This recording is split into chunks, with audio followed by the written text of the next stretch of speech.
On Thursday, 20th February 2026, I unlocked my chambers at Harlan Municipal Court in Brookmere, Virginia at 7:08 that morning. Rain tapped the old windows in a thin, cold rhythm, and the stone steps outside still held a shine from sleet that had melted just enough to turn mean. I had my black coffee in a paper cup that had gone soft at the rim, and I could smell floor polish from the hallway before the first lights warmed up over the clerk's station. I have been on the bench for 28 years, and I still arrive before everyone else. My father used to tell me that if you want people to trust the law had better be waiting for them when they get there. He worked in law his whole life, and he taught me things no classroom ever could. He taught me that rules without heart become weapons, and that a courtroom is the last place on earth where every single person must be treated as equal, or it is worth nothing. My clerk, Denise Palmer, looked up from a stack of files at 7:19 and said, "Morning, Judge. Docket's full, but one case is already stirring the lobby." Denise had worked with me for 11 years. She never wasted words, so I set my coffee down and asked which case.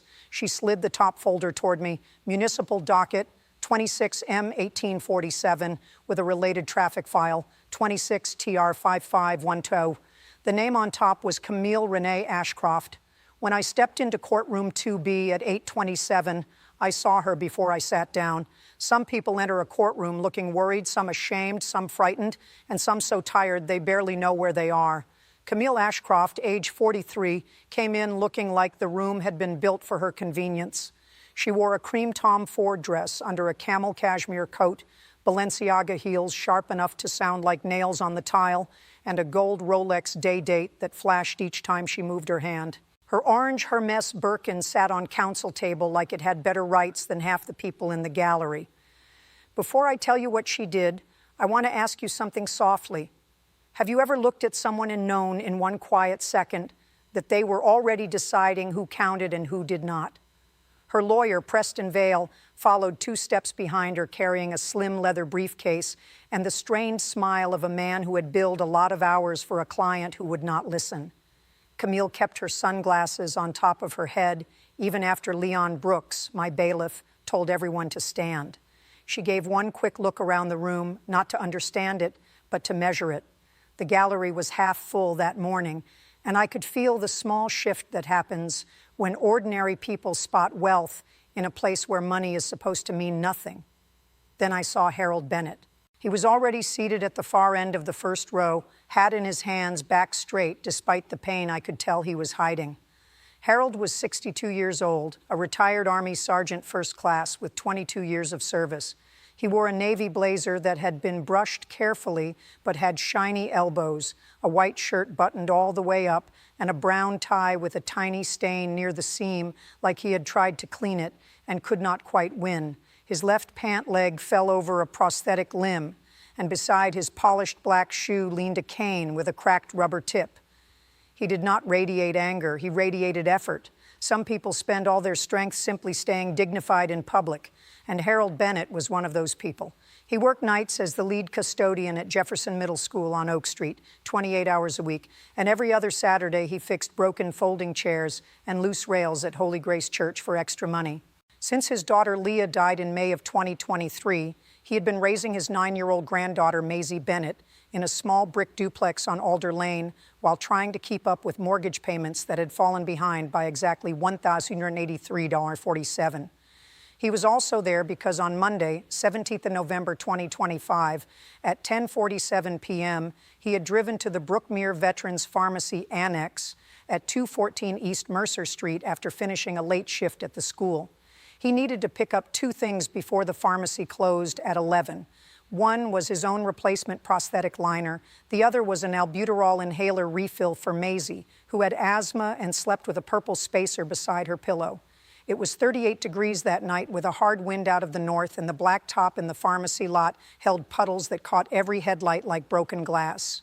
If you think you already know where this is going, stay with me and test that feeling. I have seen people walk into court certain they understood a case in 5 minutes and then spend the next hour learning how wrong they were. Harold drove a blue 2003 Ford Ranger with 241,006 miles on it.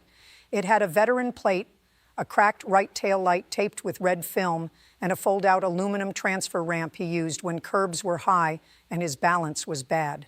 When he pulled into the accessible space nearest the pharmacy door that night, the blue-striped access aisle beside him was blocked by a pearl-white 2025 Porsche Cayenne Turbo GT parked diagonal across the lines. The engine was running. Music thumped inside. The driver's side window glowed with a phone screen. That Porsche belonged to Camille Ashcroft. She had come from a charity gala at the Calder Grand Hotel 5 blocks away.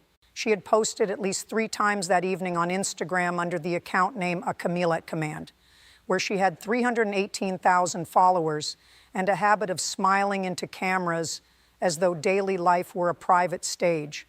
She later said she had only stopped for one quick pickup, but the evidence showed she sat there for more than 3 minutes with the access aisle blocked while filming a story about surviving another tedious public event. Harold did what decent people do. He asked politely. He later told me he tapped once on her window because he did not like startling anyone at night. When she lowered it a few inches, he said, "Ma'am, I need that striped space to lower my ramp. I won't be long." LaToya Green, the pharmacy technician on duty, heard his tone from inside the vestibule and described it as careful, like he was trying not to bother a queen. Camille looked at him, then at his truck, then at the veteran plate and said, "Wait your turn, some of us have places to be." Harold explained again. He told her he was picking up medicine for his granddaughter and a liner for his leg. He even lifted the folded ramp with one hand to show her why the striped space mattered. What happened next took less than 12 seconds and stayed with me for months. Camille threw her Porsche into reverse too hard, clipped the edge of Harold's open driver door, then jerked forward. The right rear tire rolled over 14 inches of the aluminum ramp. The metal snapped with a sound Officer Nina Patel later described as like a ladder breaking. Harold lost his balance, hit the wet pavement on his left side, and his cane skidded under the truck. Officer Nina Patel, badge 417, arrived at 10:58 p.m. She had been dispatched on a call of a vehicle incident with injuries. By the time she got there, the Porsche was gone. Harold was sitting on the curb in the cold with his pant leg rolled up and blood showing through the white sock above the prosthetic socket. LaToya Green was holding a pharmacy bag under her coat to keep the rain off it. Miguel Serrano, a delivery driver from North River Medical Supply, had stopped his van near the entrance and was shining his phone flashlight across the bent ramp lying in the striped aisle. Officer Patel measured the fresh tire mark over the ramp with a folding ruler from her trunk, 17 inches, deep tread, wide performance tire. Harold did not ask for pity when he gave his statement. He asked if the inhaler was still usable. That detail settled into me. Not his pain first, not his pride first, his granddaughter's breathing first. That is the kind of thing you do not forget when you have sat where I have sat for almost 3 decades. I need you to hold on now, because the next turn in this story is where a lot of people in that room began to understand what kind of woman Camille Ashcroft really was. Officer Patel ran the plate through dispatch and found the Porsche 1 block south at the valet stand outside Valence Bistro on Mercer and Pine. Officer Daniel Ruiz, badge 231, got there at 11:07 p.m. just as Camille stepped out under the awning, laughing into her phone. Rain had spotted the hem of her coat. She still had the orange Birkin on her arm.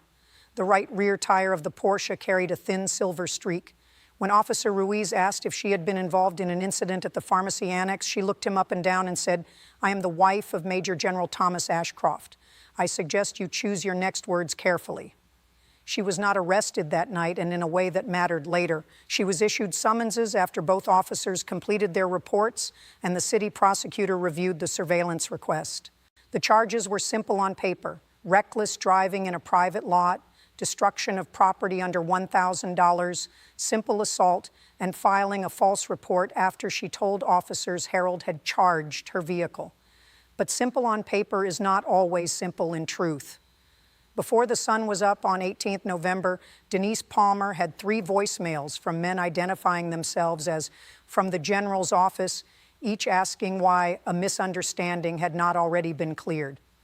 I want to dare you to stay with me through the ugly part now, not because ugliness is rare in court, but because sometimes the only way to see justice clearly is to watch how hard some people fight against it. By 9:03 a.m., after arraignments were done and the hum in the gallery had settled into that low courthouse breath I know better than my own kitchen clock, Camille's attitude had become impossible to ignore. She whispered through witness names. She sighed at objections. She leaned back in her chair and tapped one manicured finger on the rail whenever Rachel Kim, the assistant city attorney, rose to speak. Once, while Harold adjusted his prosthetic under the table, Camille glanced down and gave a look I have only seen from people who think weakness is contagious. Rachel Kim began with body camera footage from Officer Ruiz. The screen came alive with rain blur and neon from the bistro awning. Camille stood there in her pale coat with wet hair at the edges, phone in one hand, car keys in the other, as Officer Ruiz asked, "Ma'am, did your vehicle come into contact with a metal ramp at 214 East Mercer?" Camille answered, "A drunk old man pounded on my glass. If something got under my tire, that is on him." Then Officer Ruiz asked if she knew the man. She said, "No, and I don't need to know every broken stranger in this town." The room heard that and shifted, not loudly, just enough. A cough that stopped halfway, a chair creak, Denise's fingers slowing on the keys. In court, atmosphere is made of tiny sounds. It becomes a living thing when people hear a truth they did not want but can no longer ignore. Rachel Kim paused the video on Camille's face and laid out why probable cause existed for every charge. Then she played the next part, where Officer Ruiz asked her to remain on scene. Camille laughed and said, "This is municipal court nonsense. My husband outranks this whole building." Preston Vale rose for a motion to dismiss right there, arguing his client had been provoked, that no one could prove intent, that a misjudged tire angle in rain was not destruction of property. I let him finish. Then Rachel Kim asked to publish City Exhibit 6, the pharmacy surveillance video recovered under chain of custody from LaToya Green and verified by Officer Patel at 8:42 a.m. on 18th November. The overhead camera showed the blue-striped access aisle, Harold's truck, and the Porsche drifting backward, clipping the truck door, then lurching forward across the metal ramp after Harold lifted both hands. There was a clear stop point, a half second, enough to see, enough to choose. Then the wheel rolled over. LaToya Green took the stand next. She was 29 years old with a tight braid, dark green scrub top under her fleece, and hands that shook only once when she swore her testimony. She told me she had worked at the annex for 3 years and knew Harold Bennett by name because he never came in without asking how her nursing classes were going. On 17th of November, she said, he arrived at 10:44 p.m., limping harder than usual because the liner on his prosthetic had torn. She heard him ask Camille to move, heard her say, "You people always want special rules," and saw Harold step back with the folded ramp still in his hand before the tire crushed it. There are people in this world who think fairness is old-fashioned. If you are not one of them, then you are part of the same stubborn little family I have spent my life trying to serve, and I'm glad you are still here with me. Miguel Serrano was 34, broad-shouldered, wearing a Navy delivery jacket with reflective tape near the cuffs. He had no reason to favor either side. He was making a late drop of ostomy supplies and happened to be backing his van into the far lane when the ramp snapped. He told the court he heard Harold yell, "Stop, stop, my leg," just before the Porsche rolled over the metal. He also testified that Camille's brake lights flashed once before the vehicle moved forward. "She knew something was there," he said, looking straight at me, not at her. "You don't tap brakes first if you don't know." Rachel Kim then introduced medical records from Dr. Ellen Moore at Brookmere Urgent Care. Harold had suffered a deep abrasion at the prosthetic edge, swelling around the socket and a strain to his left hip. He missed 11 shifts at Jefferson Middle School, totaling $1,283, 47 of them in lost wages. His replacement prosthetic liner cost $486 because the damaged one could not be used once the stump wound reopened. The bent ramp had a repair estimate of $842.60 from Anchor Mobility Equipment. The inhaler had survived, but one additional medication bag tore open in the rain and had to be replaced for $211.38. Rachel Kim said the restitution figure would be $2,823.45.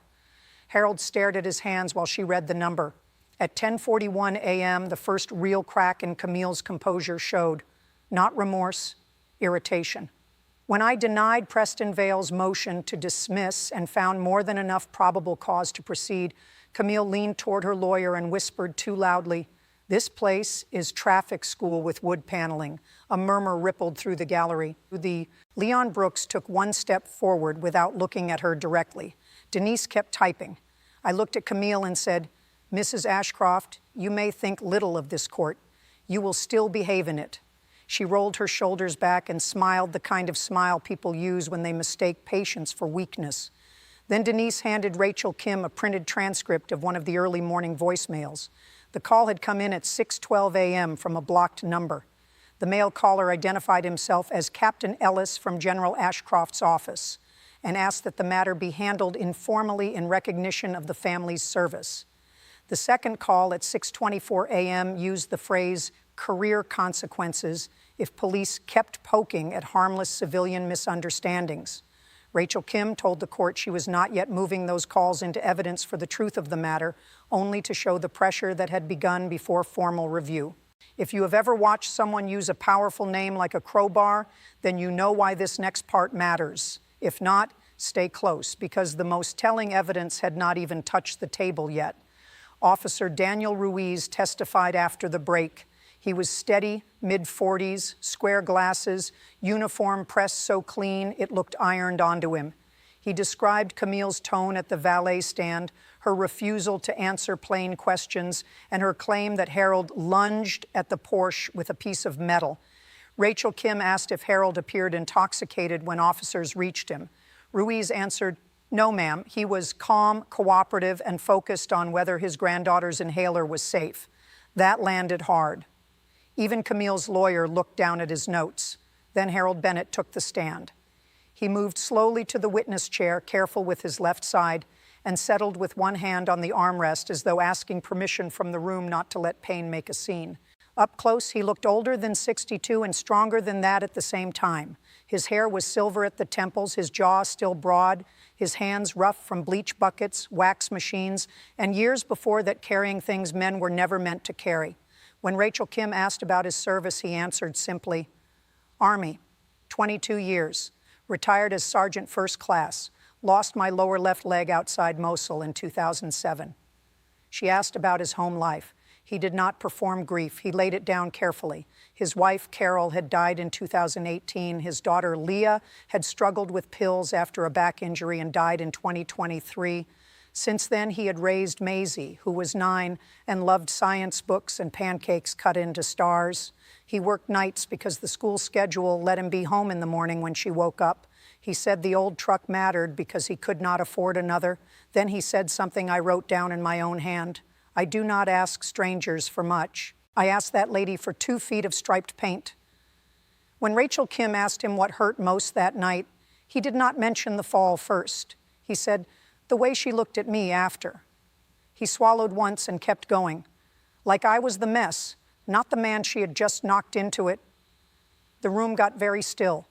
Harold then said he recognized the general's last name when officers spoke it, but he did not believe it meant anything. A lot of people carry honorable names, he said. That does not make them honorable. It was the quietest line of the morning and maybe the sharpest. Preston Vale handled cross-examination with as much care as he could, but the facts were not bending for him. He tried suggesting Harold had been angry, that maybe he slapped the Porsche, that perhaps the ramp had already been weak from age. Harold answered without raising his voice. No, sir, no, sir, no, sir.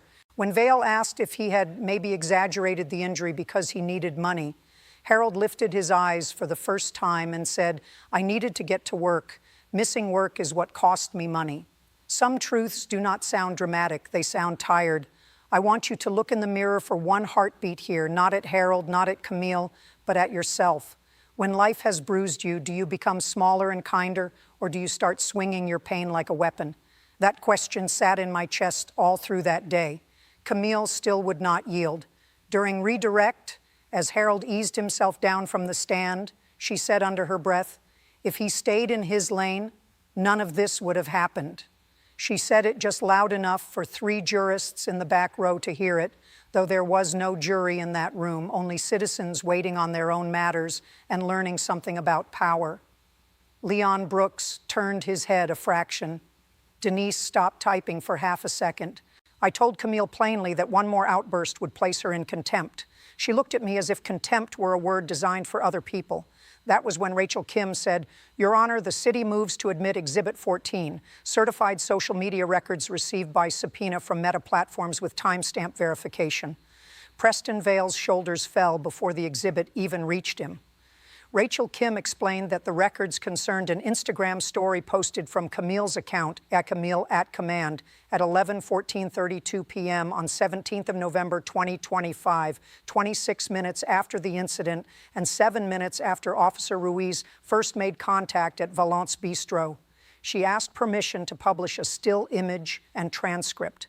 The screenshot filled the monitor. It showed the right rear quarter of the white Porsche under the bistro awning, rain beading on the paint, the silver streak still visible near the wheel well. In the lower corner, partly lit by valet lights, lay Harold's bent aluminum ramp. Camille's caption read, "Some relics should learn the chain of command, or move or get moved." A second line in smaller text said, "Late night lesson in not blocking a general's wife." The room did not murmur that time. It inhaled. Rachel Kim then played the short accompanying video clip. Camille's own voice laughed over it. "These fake heroes love a scene," she said. "Everybody wants special treatment until they meet somebody with actual rank." Preston Vale objected, but the business record certification was clean, and the video stayed. I watched Harold's face, not the screen. He did not flinch. He just folded the edge of his handkerchief tighter and tighter until his knuckles whitened. Then Rachel Kim brought out one more certified record from the same account, a draft that had been saved but not posted publicly. The draft had been recorded at 11:18 p.m. and preserved in the account data. There was no video, only text over a black screen. It read, "Old cripple with veteran plate tried to guilt me. Tom says half these guys milk it forever." Rachel Kim did not need to explain who Tom was. The room knew. Thomas Ashcroft, the general, the husband whose name had been swung around that courthouse since dawn like a club. There are moments when a courtroom stops being a room and becomes a witness. The old vent near the back wall clicked. Rain hissed against the windows. Somewhere in the hallway, a copier started and seemed suddenly obscene. Every person in courtroom 2B felt the same thing at once.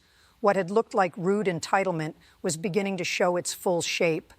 This was not just about a crushed ramp. It was about contempt for service, contempt for truth, and the ease with which some people borrow honor they never earned.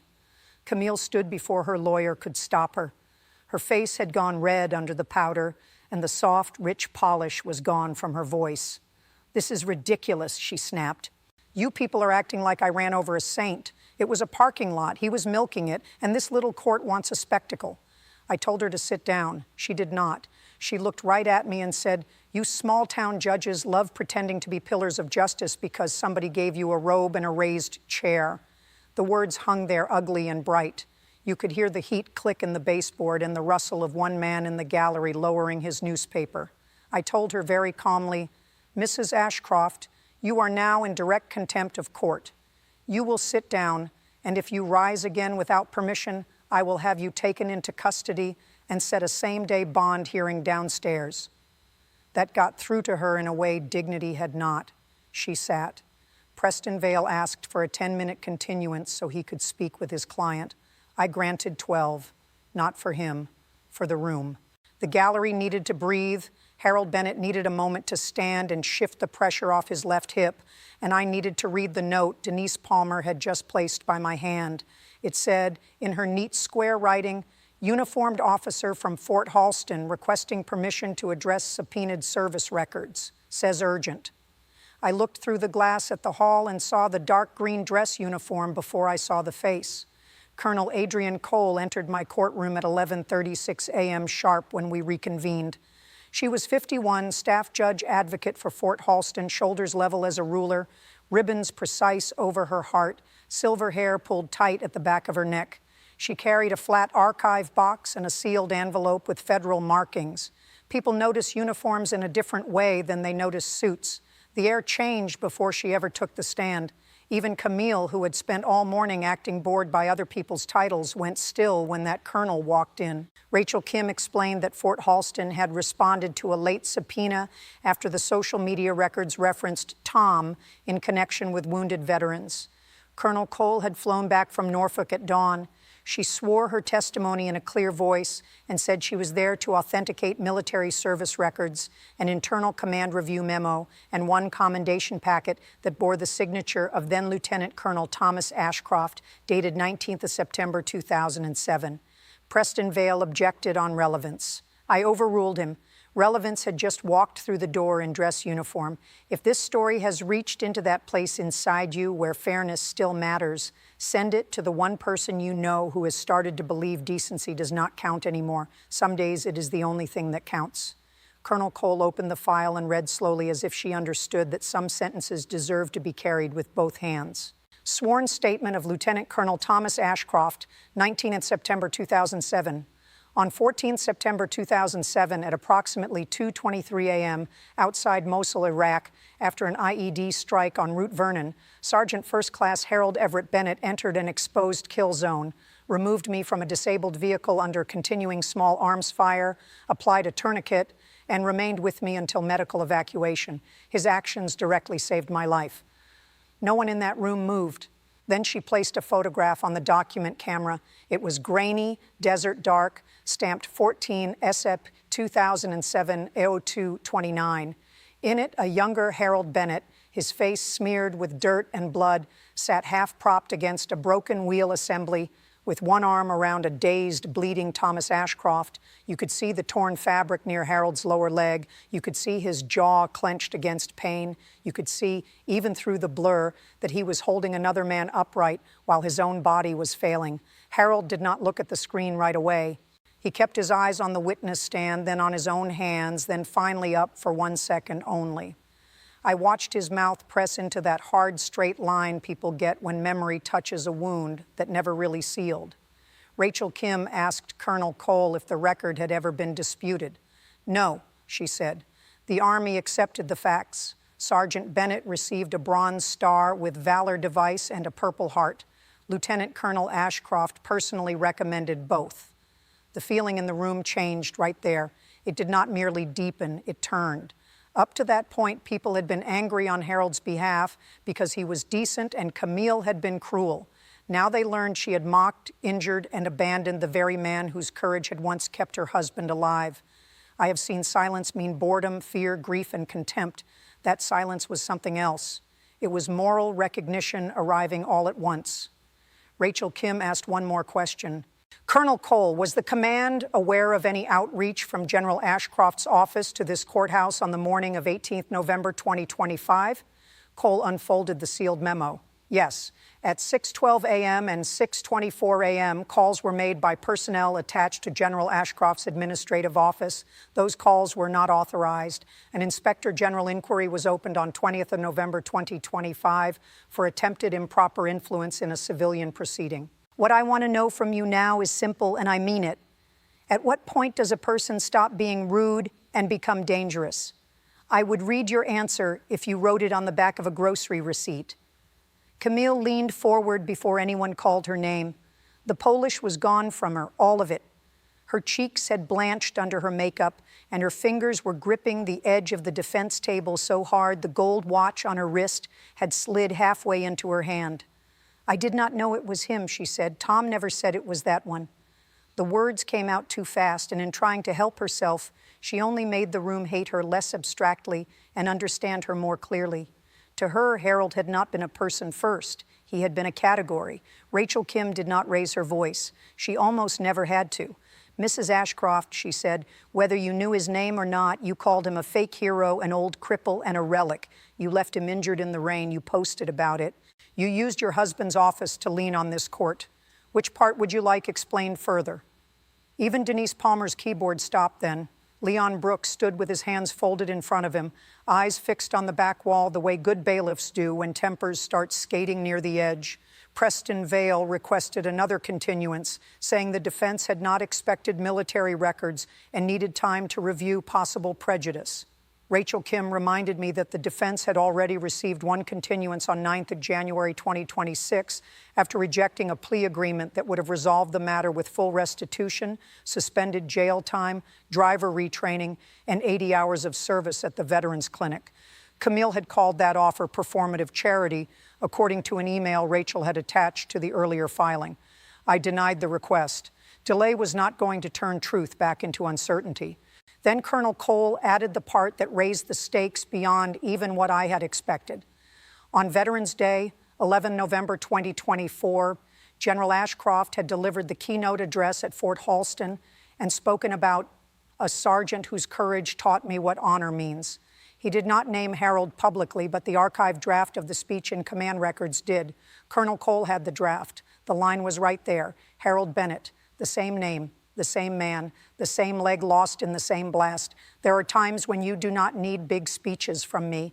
If respect for people who sacrifice is a line you still hold in your own life, press your hand to that feeling for a second and stay with me. The hardest part was still ahead. Harold Bennett did not ask to speak right away, but I could tell something had shifted inside him. When Rachel Kim asked if he wanted to add anything in response to the new records, he took a breath and said, "I knew the name when the officer said it that night. I did not put the face to it until later. War does that. Time does that. People change." He paused, then looked not at Camille, but at the table itself. Back then, he thanked me. That was enough. I never asked for more. Rachel Kim asked why he had not brought up the connection sooner. Harold answered in that same careful voice, "Because I did not want this case to become about who I saved. I wanted it to stay about what she did." That answer earned more respect than any medal ever could. My father used to say character is what a person protects when using it would help them.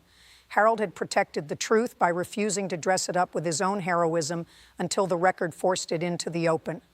Preston Vale made the mistake of calling Camille to testify. He had little left to work with, and I believe he knew it.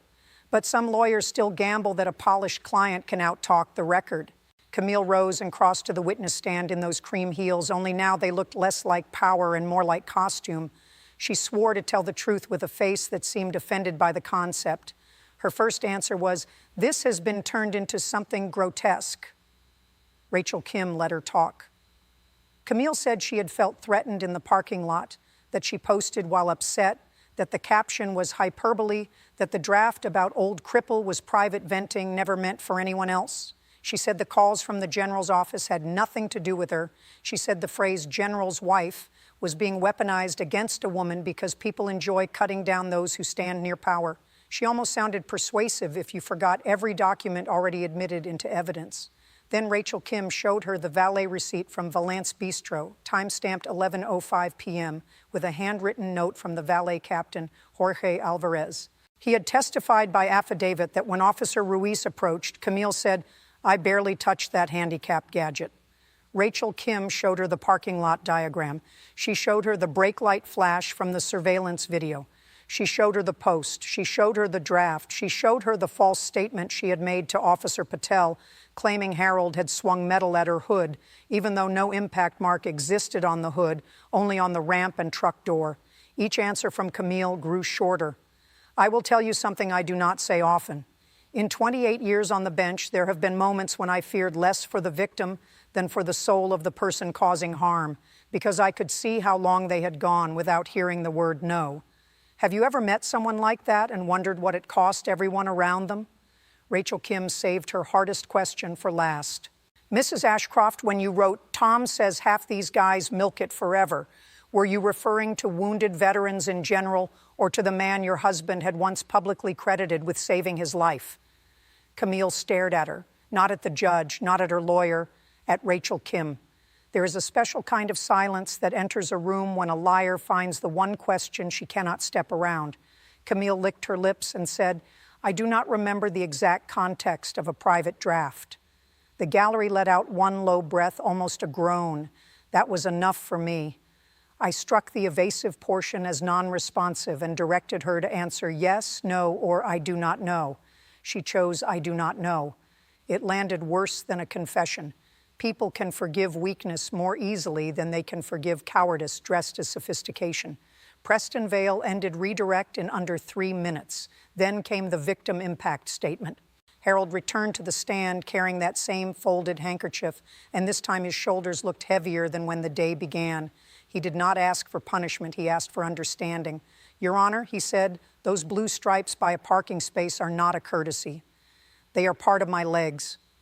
They are the difference between getting inside and turning around. My granddaughter did not sleep well after that night because she heard me trying not to cry in the bathroom when I took the socket off. I am not saying that for pity. I am saying it because some harm begins where other people cannot see it. If you still believe real justice is possible in this world, even in a room with stained carpet and tired fluorescent lights, hold on.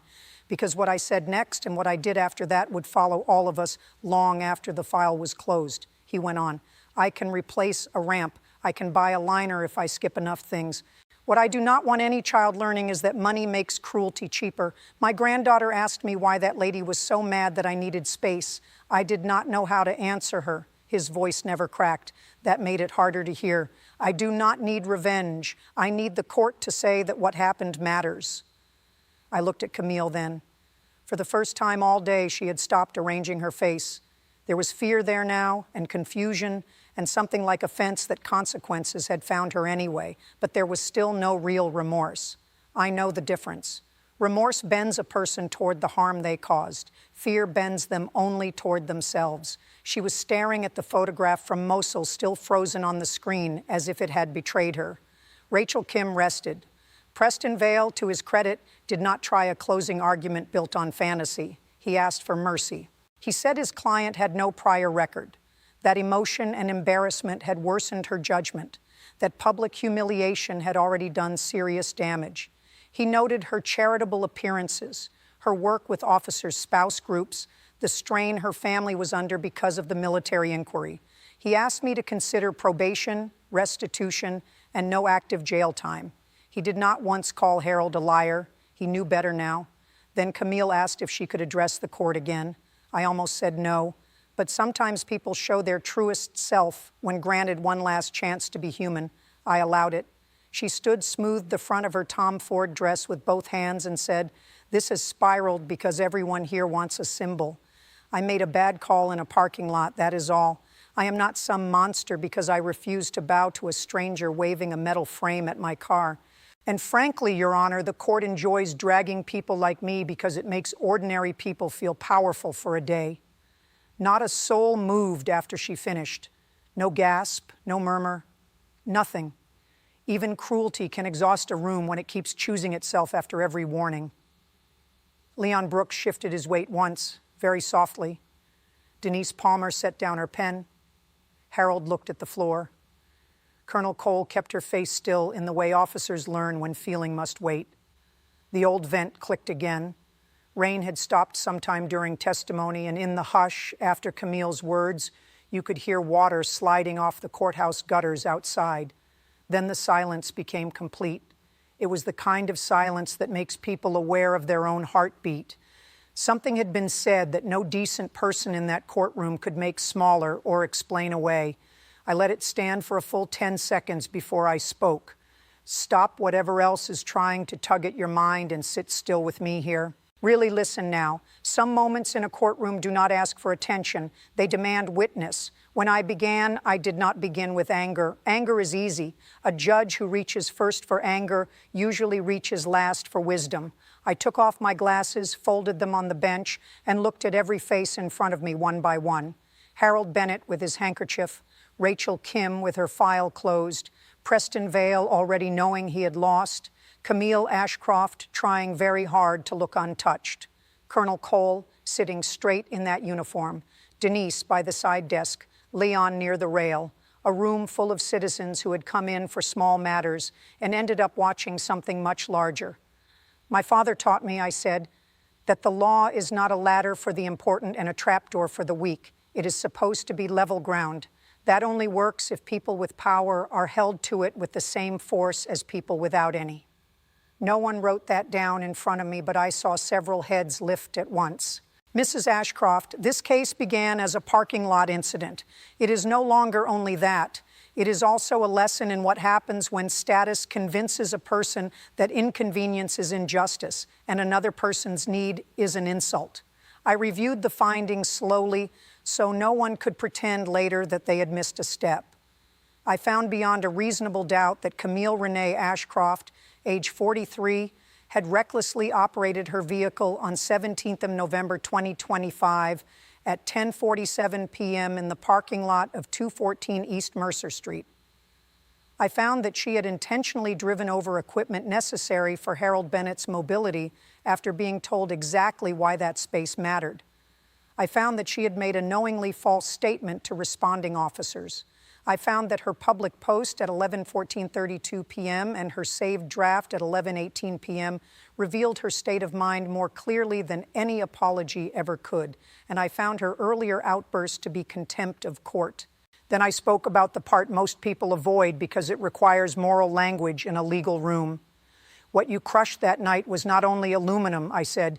It was access, it was dignity, it was the quiet agreement civilized people make with one another that if someone needs room to stand, we do not run them over for taking it. I turned slightly toward Harold.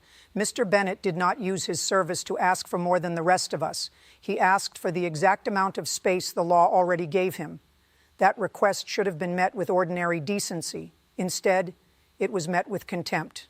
If that truth sits right with you, if you believe accountability should not bend around money, reputation, or a famous last name, then keep that belief close. People lose it one excuse at a time. I announced sentence in plain terms because justice should never sound like a puzzle. On the reckless driving count, 12-month suspension of driving privileges with restricted travel only for legal appointments, medical care, and court-ordered service. On the destruction of property count, 12 months in jail, all suspended. On the simple assault count, 12 months in jail with 60 days active and the remainder suspended. On the false report count, 6 months in jail with 30 days active to run consecutive for a total of 90 days active confinement. On the contempt of court finding, a $500 fine due within 10 days. Preston Vale rose immediately and asked that I reconsider active time given his client's lack of prior convictions. I let him speak because mercy deserves a hearing even when it may not prevail. Then I denied the request. This court has considered the rejected plea agreement, the prior continuance, the abuse of influence after the incident, and the complete absence of genuine remorse, I said. These are not accidental aggravations. They are choices. Camille had gone pale enough now that the line of her lipstick looked too dark against the rest of her face. But I was not done. Punishment without connection is just bookkeeping, and I have never believed the bench exists only to tally pain. So I added the conditions that mattered most. Full restitution to Harold Bennett in the amount of $2,823.45 within 10 days. 240 hours of supervised community service to be completed within 12 months at the Brookmere Veterans Mobility Center and Jefferson Middle School Facilities Program, specifically in non-public support work related to accessibility upkeep, loading assistance, ramp maintenance, and parking access repainting. No publicity, no assistance, no cameras. Proof to be filed monthly. I ordered her to complete a certified disability rights course and driver responsibility program at her own expense. I also ordered a written apology, not for social media, not for a publicist, not for image management, but one handwritten letter to Harold Bennett and one separate letter to his granddaughter Maisie, both to be submitted first to the court so I could ensure they were about accountability rather than self-defense. You borrowed rank to excuse cruelty, I told her. You will now learn service without audience. That is not revenge, that is instruction. I have carried one private fear for years, and maybe this is the moment to say it out loud. I have feared that one day I might look out from that bench and see a room so tired of being disappointed that it no longer expected justice to mean anything. Have you ever feared the same thing about something you once loved? Camille finally broke then, but not the way decent people hope. There were no tears for Harold, no apology, only the stunned animal disbelief of a person meeting a boundary she assumed did not exist. 90 days, she said, voice thin now. For this? Her eyes went from me to Preston Vale to Colonel Cole, as if one of us might declare the whole thing a misunderstanding. No one did. Leon Brooks stepped closer to the rail. Denise prepared the commitment forms with the quiet speed of a woman who had done hard paperwork before. I explained the appellate rights. I explained the timeline. I explained that payment of restitution would not erase the sentence and that service hours were not optional theater. Then I looked directly at her and said the line that many people later repeated back to me in grocery stores and church foyers and school hallways. Mrs. Ashcroft, this court is not punishing you for being a general's wife. It is punishing you for believing that made you better than the man you injured. That was the line that changed the room from witness to memory. Harold did not smile. That matters.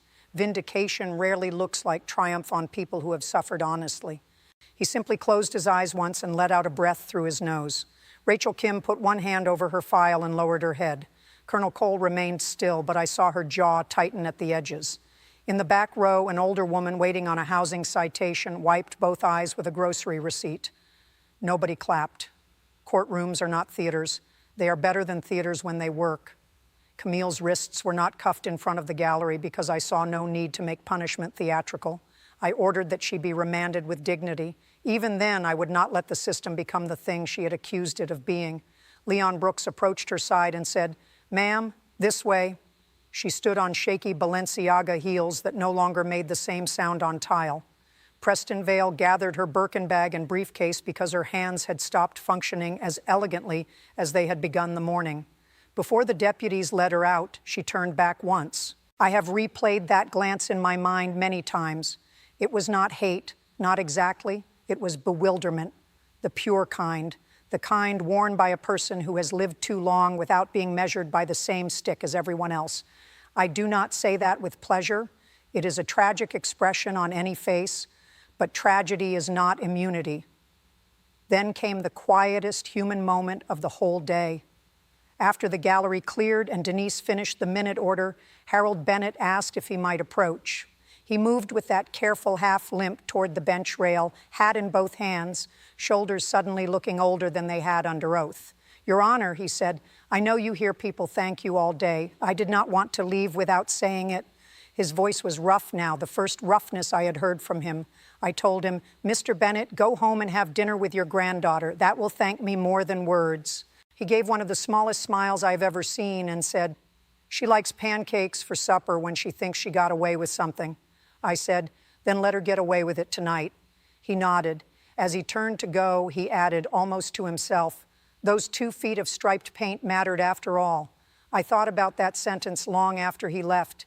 If you have ever needed a reminder because the world felt loud and crooked, set one for yourself in your own heart now. The next story I tell may come from a different file, but it will ask the same question. Who do we become when no one thinks the small things matter? By the time spring came to Brookmere, the rain from that February day had left no mark on the courthouse steps, but the case had left marks elsewhere. On Friday, 29th May 2026, Denise Palmer brought me my mail at 7:22 a.m. with one envelope set apart from the rest. The front carried careful block printing and a sticker of a purple planet in the corner. Inside was a letter from Maisie Bennett. She was 10 now. Children always seem to age a year in the space between hard events and the telling of them. She wrote that her grandfather had gotten the restitution on time and bought a new reinforced transfer ramp from Anchor Mobility Equipment, this one with bright grip tape on the edges so she could spot it like airport lights. She wrote that he had caught up the mortgage arrears and that the house on Alder Lane was no longer in danger of being taken by the bank, which is exactly how children phrase adult fear when they overhear it through vents and half-shut doors. She also wrote that he had only cried once when the new ramp arrived and that he claimed dust had gotten in his eye. Children know when grown people lie kindly. There was more. Jefferson Middle School had used the public attention around the case to push through long-delayed accessibility repairs. Harold's supervisor, Principal Dana Mercer, wrote separately to the court to say the rear entrance had been regraded, 3 broken handrails replaced, and the parking access aisle repainted with brighter reflective striping. The Brookmere Veterans Pharmacy Annex did the same. They even installed a sign at Harold's urging, not naming him, just stating in simple blue letters that accessible space is equipment space. That sentence traveled further than anyone expected. As for Camille Ashcroft, I heard pieces of that story the way judges often hear aftermaths, through filings, compliance reports, and the soft gossip that blows in under the door even when you do not ask for it. She served 42 of the 90 active days before an appellate review left the sentence intact, but adjusted credit for time and classification. She completed the rest according to law. Her social media following dropped by more than half within 2 months, Sponsorships disappeared, and the glossy life she had curated online developed the hollow look that comes when performance meets record. But the part that mattered most was not public. Monthly service reports began arriving from the Brookmere Veterans Mobility Center. The first 3 were stiff and sparse. Complied. On time. No incident. By August, the language changed. The director, Samuel Price, wrote that Mrs. Ashcroft had spent Saturdays cleaning transport vans, labeling donated walkers, and repainting curb markings in the heat without complaint. In September, he wrote, "For the first time, she asked one of our amputee volunteers how transfer space works." It was a small sentence. Small sentences sometimes carry the whole future of a person. Colonel Adrienne Cole sent one final formal notice on 14th of July, 2026. The Inspector General inquiry had concluded. The calls from the General's office were improper, and administrative action followed against the staff members involved. General Thomas Ashcroft issued a written apology to Harold Bennett and a separate statement to Fort Halston, acknowledging that the man he had once called honorable had been wronged by his own household. He retired 6 months earlier than planned. I do not know what passed between husband and wife behind their own doors, and it was never my business to know. What did matter to me was the letter Harold sent in late August. His handwriting leaned hard to the right, as though every sentence were walking uphill. He said he had read Camille's court-approved apology twice before answering. He said he did not forgive quickly and did not trust public words much anymore, but he believed work can teach what comfort never will. Then he wrote the line that made me put the paper down for a minute and stare out my chamber's window at the sycamore tree across Mercer Street. "Judge, my granddaughter has stopped asking why that lady hated needing space. Now she asks whether people can learn better. I told her yes, if somebody finally makes them stand still long enough." If you take anything from what I have told you, I hope it is this. Most cruelty does not begin with violence. It begins with dismissal. It begins when someone decides another person is too poor, too tired, too old, too broken, too ordinary to require care. And most justice does not begin with grand speeches either. It begins with someone refusing to let that dismissal pass as normal. In my courtroom that day, the refusal belonged to many people at once. To Harold, who told the truth without decorating it, to Rachel Kim, who followed the evidence where it led, to Colonel Cole, who brought the record in full, to Denise and Leon, who held the room steady, and yes, to me. I still get up before dawn. I still drink my coffee black. I still unlock my chambers while the building is cold and the streetlights are fading over Mercer Street. Thousands of cases have crossed my bench. Most leave quietly, a few stay. This one stayed because it answered a question I think many people carry without saying out loud. Does the world still have places where a wealthy person must stop, listen, and answer for what they have done to someone with less? That Thursday in February, in one small municipal courtroom in Brookmere, Virginia, the answer was yes. Thank you for staying with me through this one, truly. If this story meant something to you, stay close, because the next one I may tell is about a father who lied to protect his son until one sentence from a school janitor changed the whole case. Some stories do not ask us to be entertained. They ask us to remember who we are. Space is not a favor.